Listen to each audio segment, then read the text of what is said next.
ನಮಸ್ಕಾರ ಕರ್ನಾಟಕ. ಮೂಡಲ್ ಕನ್ನಡತಿ ಯೂಟ್ಯೂಬ್ ಚಾನಲ್ಗೆ ಆತ್ಮೀಯವಾದಂತಹ ಸ್ವಾಗತ. ಇವತ್ತಿನ ವಿಡಿಯೋದಲ್ಲಿ ನಾನು ರೊಟ್ಟಿ, ದೋಸೆ, ಚಪಾತಿ ಅಥವಾ ಅನ್ನದ ಜೊತೆನೂ ತಿನ್ನೋದಕ್ಕೆ ಸಖತ್ತಾಗಿರುವಂತಹ ಒಂದು ಹೆಸರುಕಾಳು ರೆಸಿಪಿಯನ್ನು ಈ ವಿಡಿಯೋದಲ್ಲಿ ಇವತ್ತು ನಾನು ನಿಮಗೆ ತಿಳಿಸ್ಕೊಡ್ತೀನಿ. ಬನ್ನಿ ಶುರು ಮಾಡೋಣ. ನಾನು ರಾತ್ರಿನೇ 1 ಬೌಲಷ್ಟು ಹೆಸರು ಕಾಳನ್ನು ನೆನೆಸಿಟ್ಕೊಂಡಿದ್ದೆ. ನೆನೆಸಿಟ್ಕೊಳ್ಳೋದ್ರಿಂದ ಹೆಸರು ಕಾಳು ತುಂಬ ಚೆನ್ನಾಗಿ ಬೇಯುತ್ತೆ. ಹಾಗಾಗಿ ನೆನೆಸಿಟ್ಕೊಂಡಿದ್ದಂಥ ಹೆಸರು ಕಾಳನ್ನು ಕುಕ್ಕರ್ಗೆ ಹಾಕಿ 2ರಿಂದ 3 ವಿಷಲ್ನ ಹಾಕಿಸ್ಕೊಂಡಿದ್ದೀನಿ. 2ರಿಂದ 3 ವಿಷಲ್ ಹಾಕಿಸ್ಕೊಂಡ್ರೆ ಸಾಕು, ಚೆನ್ನಾಗಿ ಬೇಯುತ್ತೆ. ಇದು ನೆನೆಸ್ಕೊಂಡಿಲ್ಲ ಅಂತಂದರೆ ಹೆಸರು ಕಾಳು ಬೇಯೋದಿಲ್ಲ, ಒಂದು ಸ್ವಲ್ಪ ಕಾಳಾಗಿ ಹಾಗೆ ಉಳ್ಕೊಡುತ್ತೆ.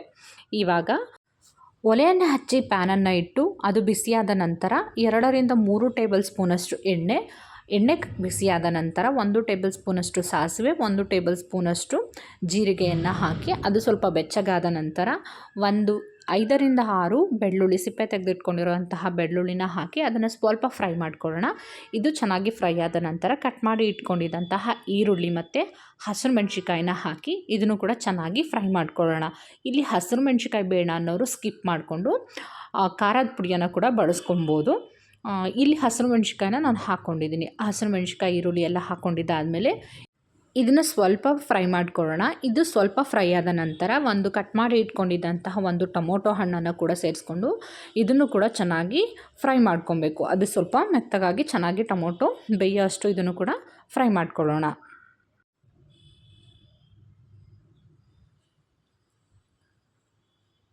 ಟೊಮೊಟೊ ಫ್ರೈ ಆದ ನಂತರ ಆವಾಗಲೇ ಬೇಯಿಸಿಟ್ಕೊಂಡಿದ್ದಂತಹ ಹೆಸರು ಕಾಳನ್ನು ನಾನಿಲ್ಲಿ ಇದಕ್ಕೆ ಸೇರಿಸ್ಕೊಳ್ತಾ ಇದ್ದೀನಿ.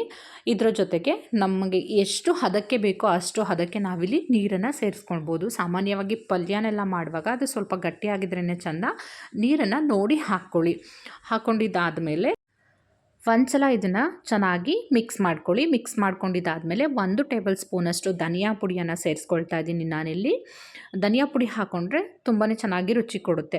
ನಂತರ ಇದಕ್ಕೆ ಒಂದು ಅರ್ಧ ಟೀ ಸ್ಪೂನಷ್ಟು ಗರಂ ಮಸಾಲೆನ ಕೂಡ ಹಾಕ್ಕೊಳ್ತಾ ಇದ್ದೀನಿ. ಹಾಗೆಯೇ ಒಂದು ಅರ್ಧ ಟೀ ಸ್ಪೂನಷ್ಟು ಅರಿಶಿನ ಪುಡಿ, ಹಾಗೆಯೇ ಉಪ್ಪಿನ ಪುಡಿ ನೋಡಿ ಹಾಕ್ಕೊಳ್ಳಿ. ಯಾಕಂತ ಅಂದರೆ ಬೇಯಿಸುವಾಗಲೇ ನಾವು ಉಪ್ಪು ಹಾಕಿ ಬೇಯಿಸ್ಕೊಂಡಿರ್ತೀವಿ. ಹಾಗಾಗಿ ಇಲ್ಲಿ ಉಪ್ಪನ್ನು ಒಂದ್ಸಲ ಚೆಕ್ ಮಾಡಿ ಆಮೇಲೆ ಹಾಕ್ಕೊಳ್ಳಿ. ಸುಮ್ಮನೆ ಉಪ್ಪಾಗಿಬಿಟ್ರೆ ಅಷ್ಟು ಚೆನ್ನಾಗಿರಲ್ಲ ತಿನ್ನೋದಕ್ಕೆ. ಇದೆಲ್ಲದನ್ನು ಹಾಕ್ಕೊಂಡು ಚೆನ್ನಾಗಿ ಮಿಕ್ಸ್ ಮಾಡ್ಕೊಂಡಿದ್ದಾದಮೇಲೆ ಹುಣಸೆ ರಸನ ನಾನಿಲ್ಲಿ ಸ್ವಲ್ಪ ಹಾಕ್ಕೊಳ್ತಾ ಇದ್ದೀನಿ. ಸ್ವಲ್ಪ ಹಾಕ್ಕೊಳ್ಳಿ ಹುಣಸೆ ರಸನ, ಯಾಕೆಂದರೆ ಆಲ್ರೆಡಿ ನಾವು ಟೊಮೊಟೊನ ಹಾಕ್ಕೊಂಡಿರ್ತೀವಿ. ಇದಾದ ಮೇಲೆ ತುರಿದಿಟ್ಕೊಂಡಿರೋಂತಹ ತೆಂಗಿನ ತುರಿಯನ್ನು ಅದ್ರ ಮೇಲೆ ಹಾಕಿ ಮತ್ತೊಮ್ಮೆ ಚೆನ್ನಾಗಿ ಮಿಕ್ಸ್ ಮಾಡ್ಕೊಂಡಿದ್ದಾದಮೇಲೆ ಕಟ್ ಮಾಡಿ ಇಟ್ಕೊಂಡಿದ್ದಂತಹ ಕೊತ್ತಂಬರಿ ಸೊಪ್ಪನ್ನು ಹಾಕಿ ಮಿಕ್ಸ್ ಮಾಡಿ 2ರಿಂದ 3 ನಿಮಿಷಗಳ ಕಾಲ ಇದನ್ನು ಚೆನ್ನಾಗಿ ಕುದಿಸ್ಕೊಬೇಕು.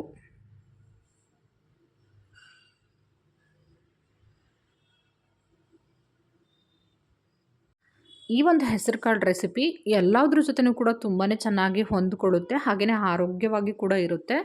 ಒಮ್ಮೆ ಟ್ರೈ ಮಾಡಿ ನೋಡಿ. ತುಂಬ ಅಂದರೆ ತುಂಬಾ ಚೆನ್ನಾಗಿ ರುಚಿಯಾಗಿ ಇರುತ್ತೆ. ಆರೋಗ್ಯಕ್ಕೂ ಕೂಡ ತುಂಬಾ ಒಳ್ಳೆಯದು. ಹೋಪ್ ಇವತ್ತಿನ ಈ ವಿಡಿಯೋ ನಿಮ್ಮೆಲ್ಲರಿಗೂ ಇಷ್ಟ ಆಗಿದೆ ಅಂತ ಅಂದ್ಕೊಳ್ತೀನಿ. ಇಷ್ಟ ಆಗಿದ್ದರೆ ಪ್ಲೀಸ್ ನನ್ನ ವಿಡಿಯೋನ ಲೈಕ್ ಮಾಡಿ, ಶೇರ್ ಮಾಡಿ. ಹಾಗೆಯೇ ನಿಮ್ಮ ಫ್ಯಾಮಿಲಿ ಮತ್ತು ಫ್ರೆಂಡ್ಸ್ಗೆಲ್ಲರಿಗೂ ಕೂಡ ಶೇರ್ ಮಾಡೋದನ್ನು ಮರಿಬೇಡಿ. ಯಾರೆಲ್ಲ ಈ ವಿಡಿಯೋನ ನೋಡಿದ್ರಿ ಎಲ್ರಿಗೂ ಕೂಡ ತುಂಬ ಹೃದಯದ ಧನ್ಯವಾದಗಳು.